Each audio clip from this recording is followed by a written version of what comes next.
In our coverage of the Kerala Assembly elections, we first landed in Kasaragod.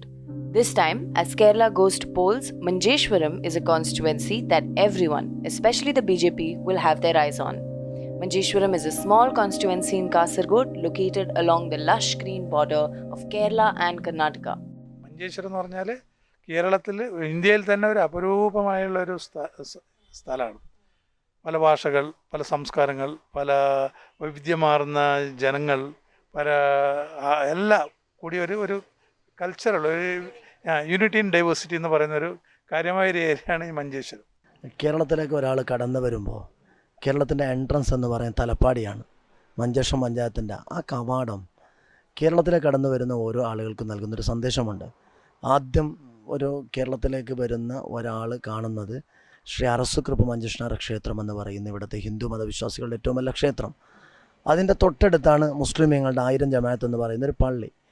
അത് രണ്ടും കൈകോർത്ത് നിൽക്കുന്ന ഒരു മണ്ണാണ്.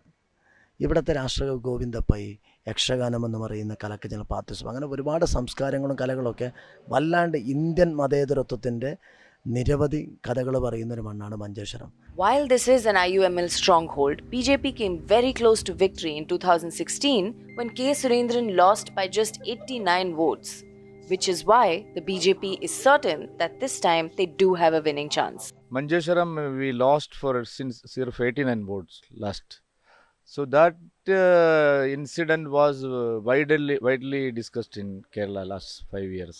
So last election the Muslim League and CPIM has been tied up. They were together to defeat BJP, and more than 3,000 bogus votes were also casted in favor of the Muslim League. So we challenged in the court, and finally after the demise of the Muslim League MLA, I withdrew the case. So there is a strong intention of our party workers and public to retain this seat in Manjeshwaram. This time we will emerge as a strong, viable alternative to this both LDF and UDF. Another reason why BJP is eyeing this constituency is because of the RSS stronghold in this area. Unfortunately, this strength has never really translated into an election victory for the BJP.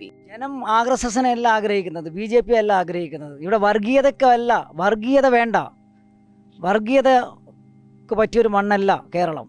Keralam മതേതരത്വത്തിൻ്റെ ഒരു തുരുത്താണ്. The CPIM, meanwhile, is confident that they will win due to their performance and because of how tired people have grown of the IUML. ഇവിടെ BJP വരില്ല, ഇവിടെ LDF വരൂ. UDF vote ചെയ്തിട്ട് കാര്യമില്ല, UDF BJP ആവുന്നു. UDF ആയ ഒട്ടേറെ MLA നമ്മുടെ രാജ്യത്തിനകത്ത് MP, മുൻ മന്ത്രിമാർ, മുഖ്യമന്ത്രിമാർ BJP കോൺഗ്രസ് നിന്ന് BJP പോകുന്ന കാഴ്ചകൾ നമ്മൾ കണ്ടുകൊണ്ടിരിക്കുകയാണ്. ഞാൻ ടീച്ചറാണ്. TTC പഠിക്കുന്ന കാലഘട്ടത്തിൽ ഇവിടെ കോൺഗ്രസ് ആയിരുന്നു ഭരിച്ചുകൊണ്ടിരുന്നത്. അപ്പോൾ നമുക്കൊരു ട്രെയിനിങ് ക്ലാസ് ഉണ്ടായിരുന്നു അടുത്ത സ്കൂളിൽ. നമ്മൾ ആഗസ്റ്റ് മാസത്തിൽ എന്തായിരുന്നു ട്രെയിനിങ്ങിൽ പോകുന്നത്. ആ പോകുന്ന സമയത്ത് ഉൾപ്പെടെ ആ കുട്ടികൾക്ക് പഠിക്കാനില്ല, പുസ്തകങ്ങളില്ല. പക്ഷേ ഇപ്പോൾ അങ്ങനെയല്ല. ഞാൻ ടീച്ചറായിട്ട് കയറുന്ന സമയത്ത് പിണറായി വിജയൻ്റെ ഗവൺമെൻറ്റാണ് കേരളത്തിൽ വന്നിട്ടുള്ളത്. ആ സമയത്ത് ഏപ്രിൽ തന്നെയാണ് ഫസ്റ്റ് പാർട്ട് പുസ്തകം എല്ലാ സ്കൂളുകളിലും, എല്ലാ സർക്കാരും എയ്ഡഡ് സ്കൂളിലും ടെക്സ്റ്റ് ബുക്ക് എത്തുന്നത്. ഇന്ത്യയിൽ മാത്രമല്ല, ലോകത്ത് തന്നെ എടുത്തു നോക്കിയാൽ വികസനത്തിൽ 1ാം സ്ഥാനത്ത് നിൽക്കുന്ന സംസ്ഥാനമാണ് നമ്മുടെ Kerala. When we asked people in Manjeshwaram who they will definitely not be voting for, they said whichever party wins, they will make sure that communalism does not come to power. ഇവിടെ നടക്കുന്ന രാഷ്ട്രീയം അപ്പുറത്തേക്ക് മതം തന്നെയാണ്. ഒരു ഭാഗം ഹിന്ദുക്കൾ കേന്ദ്രീകരിച്ച് മതത്തെ കേന്ദ്രീകരിക്കും, അതേ സമയത്ത് മറുഭാഗത്ത് അതേപോലെ തന്നെ മുസ്ലിം വോട്ടുകൾ കേന്ദ്രീകരിക്കാൻ വേണ്ടി മുസ്ലിം ലീഗ് ശ്രമിക്കും. ഒരു തരത്തിൽ ലീഗും BJPയും ഒരേ കളിയാണ്, ഒരേ രാഷ്ട്രീയമാണ് മഞ്ചേശ്വരത്തും കളിച്ചുകൊണ്ടിരിക്കുന്നത്. ജനങ്ങൾ ഏറ്റവും കൂടുതൽ ആഗ്രഹിക്കുന്നത് ഒന്ന് മഞ്ചേശ്വരത്തിൻ്റെ മതേതരത്വം, സെക്യുലറിസം നിലനിർത്തണം എന്നുള്ളതാണ്. എല്ലാ തിരഞ്ഞെടുപ്പുകളിലും BJP 2ാം സ്ഥാനത്തുള്ള ഒരു സ്ഥലമാണ്. മഞ്ചേശ്വരത്തിൻ്റെ മതേതര സംരക്ഷണമാണ് ഈ നാട്ടിലെ ജനങ്ങളുടെ ആഗ്രഹം. രണ്ടാമത് വികസനം. തീർച്ചയായും മികച്ച വികസന നമ്മൾ ഒരു വിഷൻ വെച്ചുകൊണ്ടുള്ള വർക്കാണ് ഈ പ്രാവശ്യം നടത്തുന്നത്. മുസ്ലിം ലീഗ് സ്വാഭാവികമായിട്ടും ഏത് തിരഞ്ഞെടുപ്പായിട്ട് ഏകദേശം കാലാകാലങ്ങളായിട്ട് മഞ്ചേശ്വരം മണ്ഡലത്തെ പ്രതിനിധീകരിച്ചുകൊണ്ട് കേരള നിയമസഭയിലേക്ക് പോകുന്നത് ലീഗിൻ്റെ സ്ഥാനാർത്ഥികളാണ്. പക്ഷേ ഏത് തിരഞ്ഞെടുപ്പ് വന്നാലും ലീഗ് മുന്നോട്ട് വയ്ക്കുന്ന രാഷ്ട്രീയം എന്ന് പറയുന്നത് ഏത് വീടുകൾക്ക് ചെന്നാലും പറയുക BJP വന്നാലും LDF കുത്തല്ല എന്നുള്ളതാണ്. ഇതേ ഘട്ടത്തിനത് BJP പറയുന്നത് ഈ മുസ്ലിം ലീഗിനെ കാണിക്കും, അവർ മുസ്ലിം ലീഗിനെ ജയിപ്പിക്കേണ്ടാവൂ, എന്തുപോയാലും മുസ്ലിങ്ങൾ മുസ്ലിം ലീഗിനെ വോട്ട് ചെയ്യും, നമ്മൾ ഹിന്ദുക്കൾ സംഘടിക്കണം എന്ന രീതിയിലേക്കുള്ള പ്രചരണമാണ് കാലാകാലങ്ങളായിട്ട് BJP തുടർന്നു പോകുന്നത്. മഞ്ചേശ്വരം എന്ന് പറഞ്ഞാൽ ഒരു കാലത്ത് ഒരിക്കലും ഒരു കമ്മ്യൂണൽ ഏരിയ അല്ല.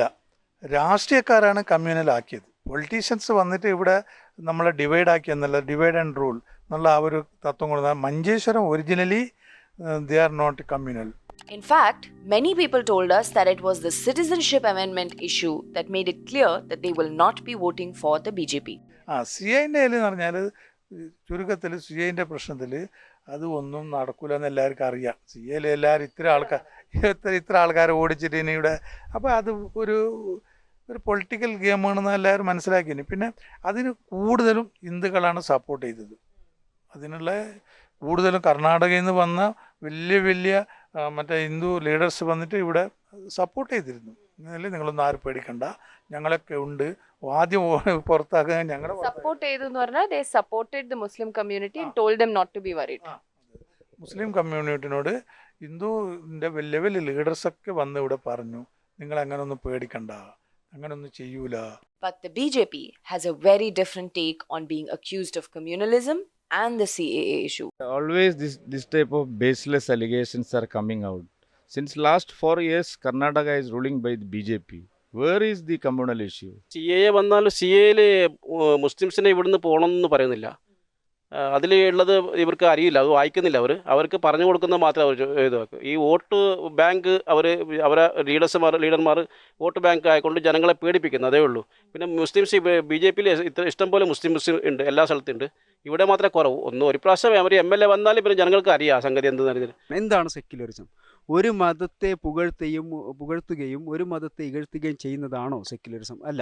എല്ലാ മതങ്ങളെയും ചേർത്ത് പിടിച്ചുകൊണ്ട് അവരിൽ മാനവികത ഉണർത്തുകയാണ് യഥാർത്ഥ സെക്യുലറിസം. ഇവിടെ എന്താണ് സംഭവിക്കുന്നത്? ഇവിടെ ചില വോട്ട് ബാങ്ക് രാഷ്ട്രീയം കളിച്ചുകൊണ്ട് മതന്യൂനപക്ഷങ്ങളെ പ്രീണിപ്പിക്കുകയാണ്.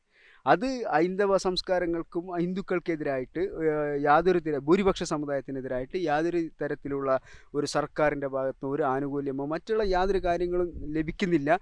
എല്ലാം ഒരു വിഭാഗത്തിന് വേണ്ടി മാത്രമാണ് സർക്കാർ ഭരിക്കുന്നത് എന്നൊരു തോന്നൽ ജനങ്ങൾക്കുണ്ട്. അപ്പോൾ യഥാർത്ഥത്തിൽ ഈ സെക്യുലറിസം പറയുന്നവരോട് നിങ്ങൾ ചോദിക്കേണ്ടത് ഇതാണ്, എന്താണ് മതേതരത്വം? ആ മതേതരത്വത്തിൻ്റെ കാഴ്ചപ്പാട് എന്താണെന്ന് അവരോട് ചോദിക്കും. How do you plan to address these fears of the people? No. This is not a real fear. This is a created fear by left jihadi and Muslim League group. If there's one thing that unites all the three party leaders as well as their supporters, it is that Manjeshwaram lacks in development and has an increased dependence on the neighboring city of Mangalore. Manjeshwaram എന്ന് പറയുന്നത് കേരളത്തിൻ്റെ ഏറ്റവും വടക്കേറ്റത്ത് നിൽക്കുന്ന ഒരു മണ്ഡലമാണ്. അപ്പം നമ്മളിവിടെ ഏറ്റവും കൂടുതൽ ആശ്രയിക്കുന്നത് കർണാടകയാണ്. അത് ഈ കൊറോണ കാലഘട്ടത്തിൽ കേരളത്തിൽ ഏറ്റവും പ്രതിസന്ധി നേരിട്ട ഒരു മണ്ഡലമാണ് മഞ്ചേശ്വരം. നിങ്ങൾ അഥവാ പവറിലേക്ക് വന്നാൽ what will be the first thing നിങ്ങളുടെ ഇവിടെ ഈ ഡിസ്ട്രിക്ട് കാസർഗോഡ് ഡിസ്ട്രിക്ട് മഞ്ചേശ്വരത്തിൽ what will be the first thing that you will bring about? എല്ലാവർക്കും വീട്, സമ്പൂർണ്ണ ഭവന പദ്ധതി, എല്ലാവർക്കും വീട് എന്നതാണ്. മാലിന്യമുക്തമായ ക്ലീൻ മഞ്ചേശ്വരം, കുടിവെള്ളം, വൈദ്യുതി, വ്യവസായം, ഇൻഡസ്ട്രിയൽ ഏരിയയാക്കി, ഹോസ്പിറ്റൽ ഫെസിലിറ്റി ആൻഡ് എഡ്യൂക്കേഷൻ. അതൊന്നും ഇവിടെ ഇപ്പോൾ കുറവാണ്. ഡിപ്പെൻഡ് ചെയ്യുന്ന മാംഗ്ലൂരാണ്. മഞ്ചേശ്വരത്തെ ജനങ്ങൾ വിദ്യാഭ്യാസത്തിനാണെങ്കിലും അതുപോലെ ആശുപത്രിയിലേക്ക് ചികിത്സയ്ക്കാണെങ്കിലും ജോലിക്കാണെങ്കിലും പോകുന്നത് തൊട്ടടുത്തുള്ള സംസ്ഥാനമായ മംഗലാപുരത്തേക്കാണ്. ഇവിടുത്തെ ആൾക്കാർക്ക് നമ്മൾ പ്രിഫറൻസ് കൊടുക്കണം. ഇവിടുത്തെ സംസ്കാരം, ഇതെല്ലാം അറിയാവുന്ന ഒരാളാണെങ്കിൽ നമുക്കൊരു നല്ലതാണ്. നമ്മുടെ സംസ്കാരം നമ്മളിതിൽ അറിയുകയാണെങ്കിൽ തൊട്ട് അറിഞ്ഞാൽ നല്ലത്. നമ്മുടെ വികസനം മാത്രമല്ലല്ലോ നമ്മുടെ ലക്ഷ്യം, രാഷ്ട്രീയം മാത്രമല്ലല്ലോ നമ്മുടെ ലക്ഷ്യം. നമ്മുടെ നാട്ടിൽ നമ്മളൊരാളാണ്, അത് BJP-കാരനായെങ്കിലും നമ്മൾ സന്തോഷമാണ്. അത് ഇനി CPM-കാരാണ് സന്തോഷമാണ്. LDF ആയിട്ട് UDF ആയിട്ട് നമ്മുടെ ഈ നാട്ടിൽ ഈ ഇതൊക്കെ കൾച്ചർ അറിയുന്ന ഒരാളാണെങ്കിൽ അയാളെ ജയിപ്പിക്കണം എന്നാണ് എൻ്റെ ഒരു ആഗ്രഹം. 2 weeks from now, the people of Manjeshwaram will walk into a polling booth to decide who they will put on their winning seat. Meanwhile, the election dice has been rolled and the battle for this little taluk on the northernmost tip of Kerala has begun.